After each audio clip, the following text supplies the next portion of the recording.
Assalamualaikum warahmatullahi wabarakatuh. Perkenalkan, nama saya Raifa Jahanipung. Saya dari kelas 12 IPS, dan saya akan menyampaikan presentasi mengenai Orde Baru dan reformasi pada masa pemerintahan B.J. Habibie. Yang pertama itu ada kronologi jatuhnya rezim Orde Baru dan terjadinya reformasi. Awal bulan Maret 1998, Soeharto kembali terpilih sebagai Presiden Republik Indonesia melalui sidang umum MPR. Namun, kondisi perekonomian mengalami pemerosotan dan masalah sosial semakin menumpuk. Memasuki bulan Mei 1998, para mahasiswa dari berbagai daerah menggelar aksi demonstrasi yang menuntut turunnya harga sembako, penghapusan korupsi, kolusi, dan nepotisme, dan menurunkan Soeharto dari kursi kepresidenan. Pada tanggal 12 Mei 1998, dalam aksi unjuk rasa mahasiswa Universitas Trisakti, terjadilah bentrok dengan aparat keamanan yang menyebabkan tertembaknya 4 mahasiswa hingga tewas serta puluhan mahasiswa lainnya luka-luka. Pada tanggal 13 dan 14 Mei 1998, Jakarta terjadi kerusuhan massal yang mengakibatkan lumpuhnya kegiatan masyarakat dan puluhan toko hancur dibongkar massa dan isinya dijarah massa serta ratusan orang mati terbakar.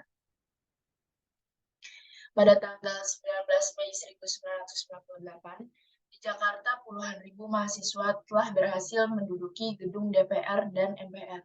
Di Yogyakarta, Sri Sultan Hamengkubuwono X dan Sri Pangko Alam VII menyampaikan maklumat yang isinya menganjurkan kepada seluruh masyarakat untuk menggalang kesatuan dan persatuan bangsa.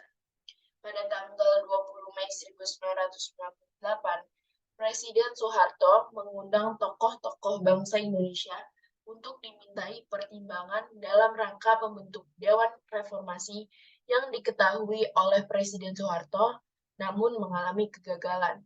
Gedung DPR dan MPR semakin penuh sesak dengan mahasiswa. Pada tanggal 21 Mei 1998, pukul 10 waktu Indonesia Barat, bertempat di Istana Negara, Presiden Soeharto meletakkan jabatannya sebagai Presiden di hadapan Mahkamah Agung.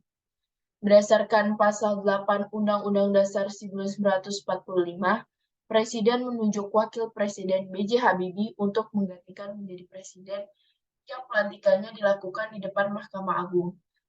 Maka sejak saat itu, Presiden Republik Indonesia dijabat oleh B.J. Habibie serta sebagai tanda berakhirnya masa Orde Baru dan dimulainya masa reformasi. Dan adapun kondisi politik pada pemerintahan B.J. Habibie, yaitu yang pertama, bebas berpolitik. Dengan adanya kebijakan baru ini, sebanyak 80 partai politik telah dibentuk. Yang kedua, kebebasan pers. Media massa sudah dipaksa untuk meminta surat izin terbit atau biasa disebut dengan SIT, sehingga media massa cetak tidak lagi khawatir tidak diberada seperti pemerintahan sebelumnya. Ketiga, otonomi daerah. Dengan adanya sistem desentralisasi dan otonomi daerah, diharapkan dapat memperkuat hubungan pemerintah pusat dan daerah, serta meminimalisir adanya ancaman integrasi bangsa. Dan yang terakhir, pembatasan masa jabatan. Masa jabatan dibatasi menjadi 2 periode maksimal dengan interval waktu 5 tahun sekali periode, maka pemerintah tidak akan menggunakan penyelewengan masa jabatan. Selanjutnya ada kondisi di bidang hukum, yaitu sidang istimewa MPR. Sidang tahunan majelis untuk meminta dan menilai pertanggungjawaban Presiden atas pelaksanaan putusan majelis. Yang kedua adalah pemilihan umum 1999.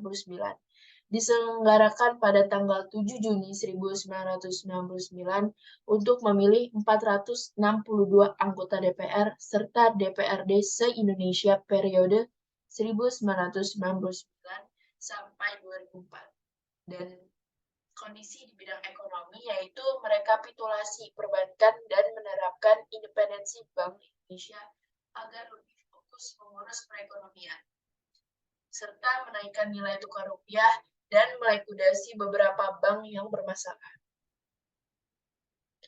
Adapun kondisi di bidang sosial budaya, Dalam bidang sosial budaya, secara jelas pemerintahan Indonesia di bawah kepemimpinan B.J. Habibie telah melarang penggunaan istilah pribumi dan non-pribumi yang secara jelas membela kaum minoritas Tionghoa sesuai dengan kebijakan pemerintah tentang Instruksi Presiden Nomor 26 Tahun 1998. Kemudian disusul dengan terbitnya Instruksi Presiden Nomor 4 Tahun 1999 tentang pelaksanaan Surat Bukti Kewarganegaraan Republik Indonesia atau SBKRI sebagai penutup kebijakan pemerintah Indonesia terhadap etnis Tionghoa pada masa Presiden B.J. Habibie. Sekian presentasi yang dapat saya sampaikan. Mohon maaf bila ada salah kata maupun kalimat. Wabillahi taufiq wal hidayah. Wassalamualaikum warahmatullahi wabarakatuh.